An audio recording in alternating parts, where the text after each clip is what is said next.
Thank you. Good morning, everyone. I'm Councillor Susie Horton. I'm the Cabinet Member for Children, Families and Education, and welcome to this decision-making meeting for my portfolio. So the meeting is being webcast to allow the public to attend remotely if they so wish. There's a public seating area. It's not in view of the camera, but there's no one in it today. Housekeeping: if the continuous fire alarm sounds, please evacuate the room and public gallery by the stairwells. Do not attempt to use the lifts, and assemble in front of Queen Victoria's statue in the Guildhall Square. And if you did sign in, please sign out on your way. Regarding live web streaming, I just want to draw everyone's attention to the fact that the meeting will be live streamed. Everyone speaking will be on camera. And use the microphones. Remember to switch them off when you've finished. Okay, so introductions. I'll start with Tom. I'm Councillor Tom Coles. I represent Fratton Ward, and I'm the Labour opposition spokesperson for this portfolio. Welcome, Tom. Sarah Daly, Director of Children, Families and Education in Portsmouth. Welcome, Sarah. Angela Mann, Finance Manager for Children, Families and Education. Welcome, Angela. Thank you very much. That's all. That's the only people here at the moment. So, apologies for absence. Oh, sorry, I forgot to introduce you, Karen. Sorry. Karen Martin, Democratic Services, and I've not received any apologies. Thank you. Apologies from me. Declarations of members' interests. I am Vice Chair Governors at Craneswater Junior School. I believe I'm still on the Academy Advisory Board at Pembridge in Fratton. Well done for remembering the name. Thank you. Okay, so this is actually a single item meeting, and it's partly to do with timelines, and it's about school funding arrangements 2023-2024. So I'm going to hand over to Angela we can assume we've read the report, and we were at schools. I was at Schools Forum. Were you at Schools Forum? Okay, so it's gone through Schools Forum as well, but if you could direct people to highlights, that would be really useful. Thank you. Thank you. This report follows previous reports that where we've outlined the approach to setting the school budgets for 23-24. The report details all the factors that we've taken into account for the national funding formula, and it includes the minimum per pupil funding levels that we've had to use, and they're in Table 3. And because of this, 4 schools received additional funding through this mechanism. Last year it was 7. When we applied the formula factors in their entirety, including the maximum minimum funding guarantee, and the funding for the schools was higher by £500,000 than the funding received by Portsmouth City Council. However, we relooked at the growth fund requirement for future years and felt that our projections would release this £500,000. So we were able to fully fund the national funding formula for Portsmouth schools and also provide the maximum minimum funding guarantee. The report goes into the details of the growth fund requirement for future years. Then, in terms of the central schools block, we've seen an increase of just under £36,000, and that will pay for the increased licence costs and increased costs for the other commitments that are met through that budget. For early years, the DfE confirmed in December that the hourly rate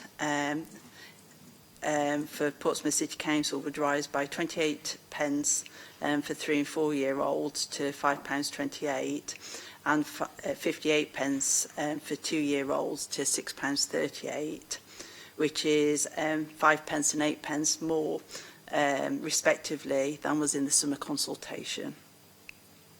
The 3 and 4 year old allocation includes the funding for the teachers paying grant and teachers employees contribution grant, which was the teachers paying pensions grant. That was previously a separate grant, but for 23-24 it's been rolled into the hourly rate, and that equates to 3 pence per hour, leaving £5.25 to be distributed through the 3 and 4 funding formula and Table 5 has the proposed amounts for those hourly rates that would be paid to the settings.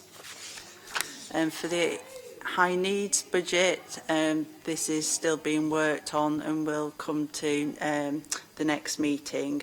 But for this report, we were able to work on the place numbers that we're projecting for September 23 and also the summer term of the next financial year.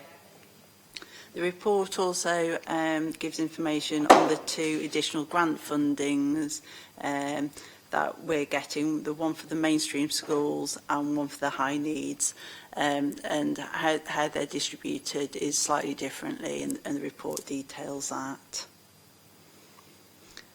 So that's a quick summary really, and happy to take any questions. Thank you, Angela. It's so complex, and I know you do a really good job at sort of bringing out the highlights and simplifying it. But I've been doing this for years, and just the small changes that happen each year mean that things shift around. But I think the top level is that we have to approve. I mean, I still come back to the facts that Portsmouth was very quick on moving towards the funding formula before we had to, and that has on balance served us well.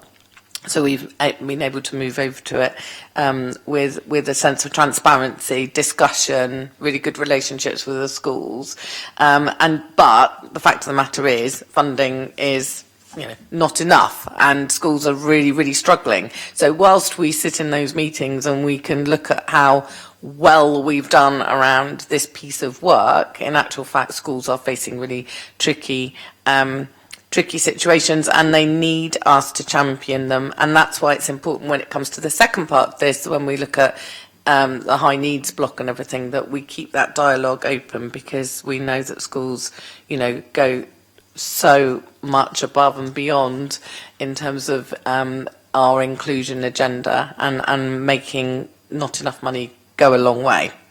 Anyway, coming back to this, which is just about the budget, do you have any questions or comments, Tom? I was just going to say I completely agree with what you're saying about how well the schools are doing with the budgetary constraints, and I wanted to thank everyone for their work on this. It's very comprehensive, and the wording was a great help to the spreadsheet, because with my disabilities it's just a big jumble, but this really helped me, and the work going into it is just exemplary. It's brilliant. Thank you, Tom, and thank you, Angela, because I do know all of the work, and also the pressure that we get, because we don't get a lot of information until very late, and then we have to return it very quickly. Anyway, so the recommendations, I will just briefly mention them, just so that we're really clear about what this meeting is. So I am happy to approve the proposed changes to the mainstream schools revenue funding arrangements in Section 5, Appendix 2. Approve the school revenue funding pro forma, Appendix 3, and that submission to the ESFA, which has to be done tomorrow, hence this meeting. Approve the use of the carry forward on the school-specific contingency for the same purpose in 23-24, that's in Section 6. Approve the de-delegated unit values in relation to the in-school improvement, monitoring and brokerage grant, £10.42 for each primary pupil and £10.42 for each secondary pupil. Approve the budget to be held centrally for the payment of central licences, negotiated nationally for all schools by Secretary of State. Approve the use of the 2022-23 unspent for the growth fund for use for the same purposes in 23-24. Endorse the growth fund budget for 23-24, which is in Appendix 1, and the criteria for 23-24, which is Appendix 4. Endorse the budgets to be held centrally, specifically as set out in Appendix 1, which schools forum, admissions and duties retained by the local authority for all schools. Approve the early years funding formula for 2, 3 and 4-year-olds as set out in Section 8, Table 5 and Appendix 1. And finally, approve the place numbers for special schools, inclusion centres and alternative provision settings as set out in Section 9, which is Appendix 6.